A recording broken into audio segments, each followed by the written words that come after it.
नाज़रीन, कल भी नुस्खा मैंने शेयर किया था, पित्ते की पथरी का नुस्खा था। तो अहबाब ने अर्ज़ की कि पित्ते की पथरी का जो नुस्खा आप बताते हैं वो है तो 40 दिन का नुस्खा है, कोई 2-3 दिन का नुस्खा है। ये जो शदीद दर्द रहता है या शदीद किस्म की उल्टियाँ होती हैं पित्ते की पथरी में, इसको भी रोकने का कोई इलाज बताएं।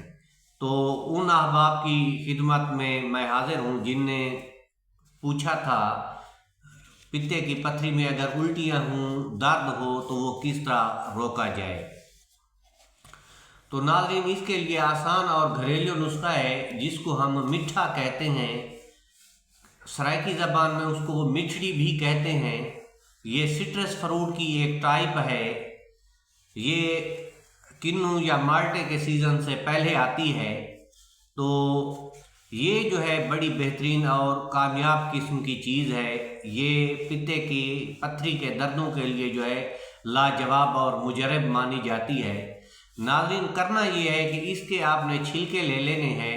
इन छिलकों को जो है आपने धूप पे सुखाना है, क्योंकि इसे अगर छाँव पे सुखाएंगे तो इसमें जो है फंगस आ जाएगा। जब ये अच्छी तरह खुश्क हो जाए तो इसका आपने पाउडर बना के रख लेना है।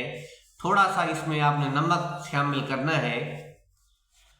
नमक इसीलिए शामिल करना है कि इसमें जो है फंगस ना आ जाए। अदरवाइज इस नुस्खे में अगर महफूज कर सके फंगस के अलावा तो नमक का होना भी ज़रूरी नहीं है, लेकिन नमक ज़रूर डालें, ये ना हो कि इसमें फंगस आ जाए। तो 1 चम्मच नीम गर्म पानी के साथ आपने रोज़ाना इस्तेमाल करना है। इससे ये होगा कि पित्ता जो है आपका तंदुरुस्त रहेगा। ये पित्ते की हेल्थ के लिए बेहतरीन चीज़ है। पित्ते में दर्द भी नहीं होगा और पित्ते की पथरी की वजह से उल्टियाँ आ रही हैं वो भी बंद हो जाएंगी। तो नाज़रीन, ये था आज का नुस्खा। अगर वीडियो अच्छी लगी हो तो लाइक ज़रूर कर दें। अगर मेरे चैनल पे पहली मर्तबा हैं तो मेरे चैनल को सब्सक्राइब करना मत भूलिए। अल्लाह आपका हामी और नासिर हो। अल्लाह ने निगहबान।